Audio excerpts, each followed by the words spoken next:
I took out a loan to pay for my brother's college. We're family. Of course we'll pay you back. They cut me off right after. 10 years later, they're broke. And suddenly, I'm family again. 27 missed calls this morning.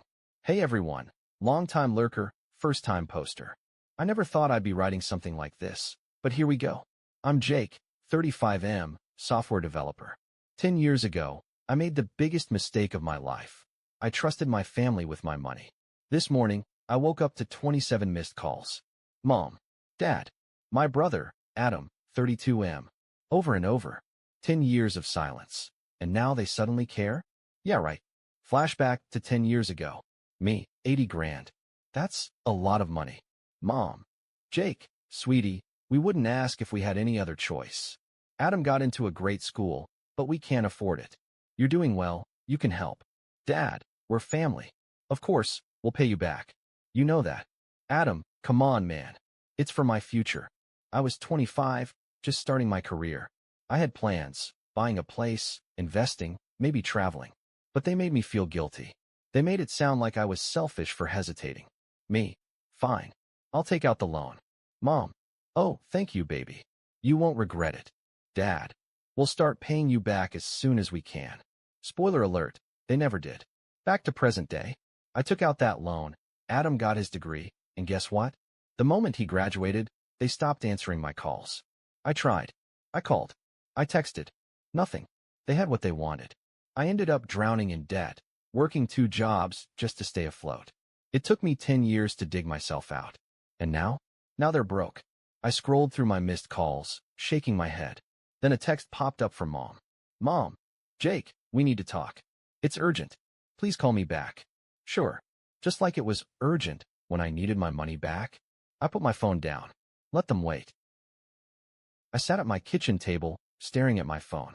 27 missed calls. Not a single word in 10 years. And now they couldn't stop blowing up my phone? Yeah, that wasn't suspicious at all.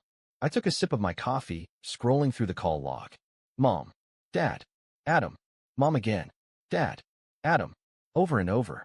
I wasn't going to call them back. Not yet. Then, a text popped up. Mom, Jake, we need to talk. It's urgent. Please call me back. I scoffed. Urgent? Like how it was urgent when I needed my money back. Like how it was urgent when I was drowning in debt, and they suddenly stopped answering my calls. Yeah, no thanks. I locked my phone and got up to refill my coffee. No way was I letting them ruin my morning. But just as I reached for the pot, another vibration. Dad, Jake, we're in trouble. Call me. Please. Trouble. Now they were in trouble. Now it was my problem again. I smirked, leaning against the counter. Of course. That's how it always worked, didn't it? They needed something, so suddenly, I existed again. I put my phone down and took a slow sip of coffee. I wasn't biting. A few minutes passed. Another buzz. Adam, bro, pick up. It's serious. Serious? You know what was serious? The fact that I had spent the last 10 years working 60-hour weeks to pay off a loan I never got to use. The fact that I had eaten instant noodles for 2 years straight because I was covering someone else's tuition. The fact that when I had reached out, just once, just to ask for a little help back, they had ghosted me. And now they were serious? I rolled my eyes and set the phone down again. It kept vibrating. Call after call, text after text. I didn't touch it, but I was curious. I walked over, picked up the phone, and opened the last text. Mom, Jake, please. We need to talk. It's about Adam. Oh, now that was interesting. I sat back down, stretching my legs out, and tapped on the message. My thumbs hovered over the keyboard. I could say nothing. I could let them sweat it out. Or, I smirked, typed 2 words, and hit send. Me, what happened? Less than 10 seconds later, my phone rang. I let it go to voicemail. My phone buzzed again. Incoming call, Mom. I let it ring. A minute later, another call. Dad. Then Adam. I ignored all of them. And then, finally, a voicemail popped up. I hesitated. My finger hovered over the play button. I wasn't in a rush. Let them wait. I stood up, took my time making breakfast. Eggs, toast, a second cup of coffee. Sat down, ate slowly.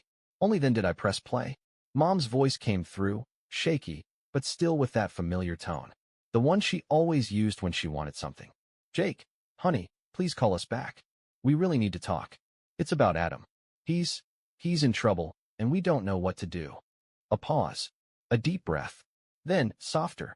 We love you, sweetheart. We miss you. Please, just call us. I stared at the phone. Miss me? That was Rich. I tapped the screen, replaying the message. This time, I listened closely. The way her voice wavered. The forced concern. The way she said trouble, but didn't say what kind. Something was definitely up. I wasn't going to call. Not yet. Instead, I sent a text. Me, what kind of trouble? 3 dots appeared instantly. Mom was typing. Then they disappeared. Then they came back. Mom, it's complicated. Can you just call? I exhaled sharply, shaking my head. Classic. Me. No. Explain. A full minute passed before she responded. Mom, Adam lost his job a while ago. He's been struggling. Things have been hard. We tried to help, but now the house is in danger. The bank is involved. I raised an eyebrow. So that was it. They weren't calling because they missed me. They weren't calling because they suddenly realized how badly they had screwed me over. They were calling because they needed money. Again, I tossed my phone onto the table, running a hand through my hair. I had expected something like this, but seeing it in writing, it still pissed me off. They had thrown me away, cut me off, let me drown, and now they wanted a lifeline. Another buzz. Mom, we know we hurt you, but please, Jake. Adam has a family. The kids need a home. Please don't punish them for our mistakes. I clenched my jaw. There it was. The guilt trip. The manipulation. The do it for the kids card. I picked up my phone, stared at the screen. Then, slowly, I started typing. Me. You didn't care about my future when I was struggling to pay off a loan that wasn't mine. You didn't care when I needed help. Now you expect me to care. I hit send. Almost immediately, another call. Mom. I let it ring. Then, another text. Mom, we made mistakes, but we're still your family. I stared at those words, my grip tightening around the phone. Family. They only pulled the family card when it benefited them, when it meant they could take from me. For 10 years, I wasn't family. I was disposable, forgettable. And now, suddenly, I was important again? I exhaled through my nose. My fingers hovered over the keyboard. Then, finally, I typed 2 words. Me. Good luck. And then I blocked their numbers. I blocked their numbers. Mom. Dad. Adam. For the first time in 10 years, I had the power. And wow, it felt good. I expected silence after that. Maybe some time for them to process the fact that I wasn't falling for it. That they had lost their shot. Instead, I woke up the next morning to emails. Subject, please, Jake. I sighed, already regretting checking my inbox. But curiosity got the best of me. From Mom. Jake, sweetheart, please don't do this. We're desperate. Adam is going to lose the house, and we have no one else to turn to. We're begging you. Just talk to us. We know we hurt you. We know we made mistakes. But we're still family. You can't just pretend we don't exist. The kids are scared, Jake. They don't deserve this. I clenched my jaw. The kids. Always the kids. Funny how they never cared if I was scared. If I was struggling. If I was exhausted from working 2 jobs just to keep up with a loan that wasn't mine. I didn't reply. But more emails came. Subject. Urgent. Please read. From Dad. Jake, I don't know what else to say. We messed up. We were selfish. I know that now. But you have to understand, we didn't mean to abandon you. We thought you were doing fine. We thought you didn't need us. Adam is drowning, son. He hasn't told the kids yet, but they're going to lose everything. We tried helping him, but we can't do it alone. If you don't want to help us, fine. But don't punish Adam's children for this. Please, Jake. I exhaled sharply, running a hand through my hair. They thought I was doing fine? Of course they did. They never checked. Never asked. Never cared. I closed my laptop and pushed it away. The knock on my door. 2 days passed. No more emails, no more calls. I thought that was it. Until someone knocked on my door. A hard, desperate pounding. I frowned, setting down my coffee. No one ever just showed up at my place. I got up slowly, looking through the peephole. Adam. I sighed. Of course. I debated ignoring it, pretending I wasn't home. But something in me, maybe curiosity, maybe spite, made me open the door. He looked like shit. Dark circles under his eyes, hair a mess, wearing an old hoodie that I recognized from college. Jake, he breathed. like he wasn't sure I'd actually answer. I leaned against the doorframe. What do you want? His eyes darted past me, like he was expecting someone else to be here. Maybe mom or dad, trying to smooth things over. When he realized it was just me, he swallowed hard. He exhaled, running a hand down his face. Look, man, I know you're pissed.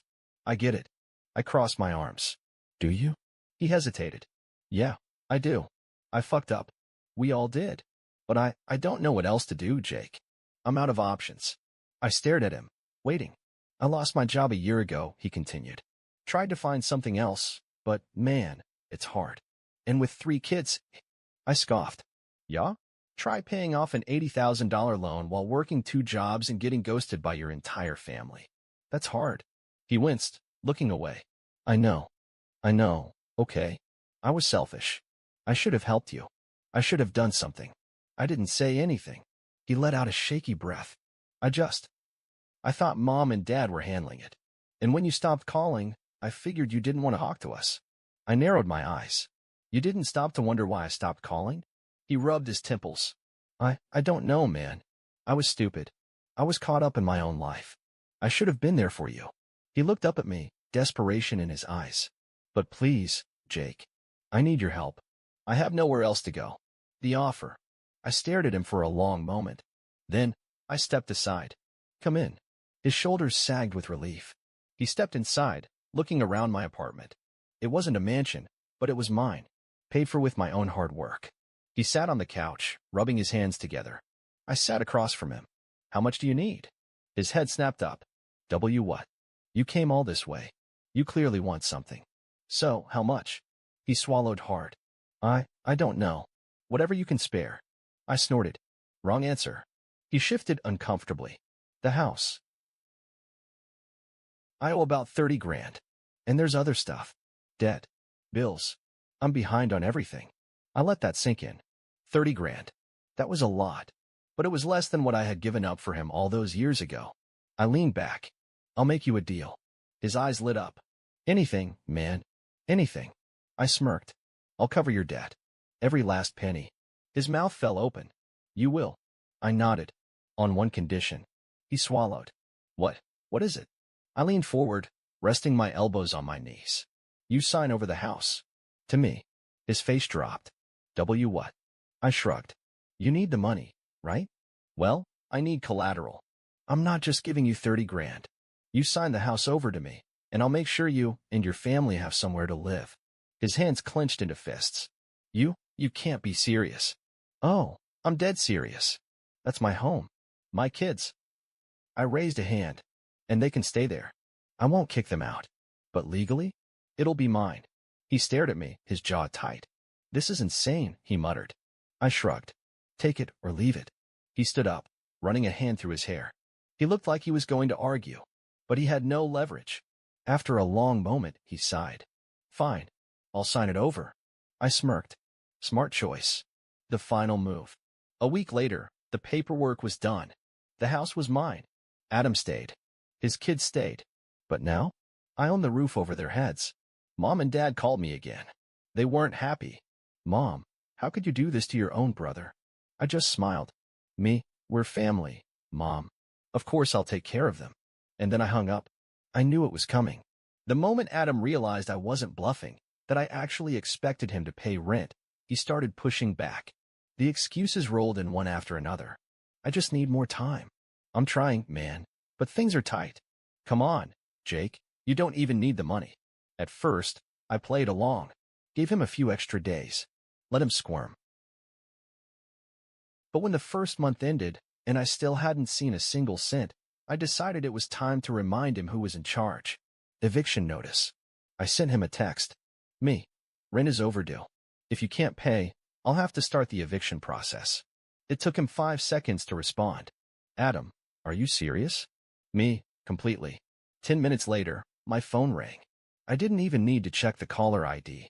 Jake, you can't be serious, Adam snapped as soon as I picked up. I warned you. You're actually gonna throw me and my kids out on the street? I took a slow sip of my coffee. That's up to you, isn't it? Silence. Then, the explosion. I can't believe you'd do this to me. I can't believe I ever looked up to you. You're just as heartless as everyone said you'd be. The money changed you, man. I laughed. Actually laughed. Oh, now you want to talk about money? You think I forgot about the 80 grand I spent on you? That was different. Yeah, it was. Because I paid. And you didn't. Click. He hung up. I smirked, shaking my head. He wasn't ready for what was coming next. They tried to fight back. A few days passed, and I thought maybe, just maybe, he'd finally realized he had no way out of this. Then I got an email. Subject, legal action against you. I actually laughed out loud before opening it. From Dad. Jake. We have spoken to a lawyer about your unethical and predatory behavior. You manipulated your brother into signing over his home under duress. This will not stand. If you proceed with this eviction, we will take you to court for fraud. We strongly encourage you to reconsider. Families should not treat each other this way. I stared at the screen, shaking my head. They were really trying to threaten me. I didn't even bother responding. Instead, I forwarded the email to my lawyer with a simple message. Let's make things right. The court battle. The case didn't even last long. First, Adam's claim that I had manipulated him was laughable. He signed everything voluntarily. There were witnesses. Second, they didn't even have money for a good lawyer. They thought just threatening legal action would scare me. It didn't. The judge didn't even take 10 minutes to dismiss their case. And just like that, the last thing they were holding on to, a hope, was gone. The final showdown. I was standing outside the courthouse when Adam stormed up to me, face red, fist clenched. You're the worst, he spat. I smirked. This was your choice. His hands were shaking. You know what? Fine. Take the house. Take everything. But don't ever call yourself my brother again. I stepped closer, lowering my voice. Adam, I stopped being your brother the moment you left me to rot in debt. I turned to walk away. And just as I did, I heard him whisper, one day, you'll see what you did. I didn't even flinch. I had one. Adam lost everything. His house? Mine. His last attempt at fighting back? Crushed. His pride? Gone. But here's the thing about people like Adam and my parents, they never learn. They don't take responsibility. They don't reflect. They don't change. They just double down. The desperation begins. It started with texts. First, from Mom. Mom, Jake, please, we need to talk. This has gone too far. Then from Dad. Dad, your mother hasn't been able to sleep since the court hearing. Are you really going to do this to us? Then Adam. Adam, you happy now?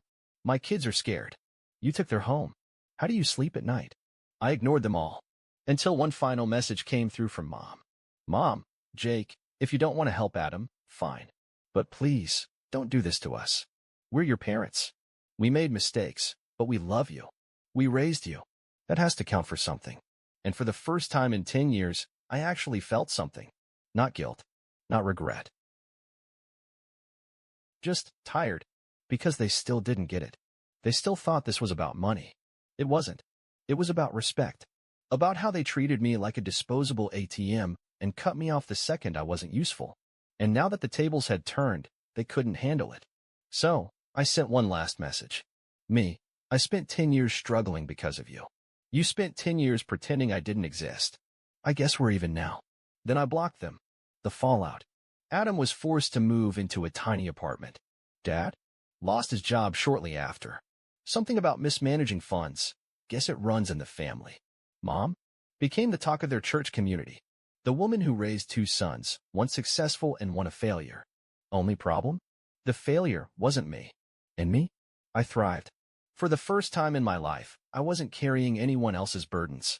I wasn't drowning in guilt.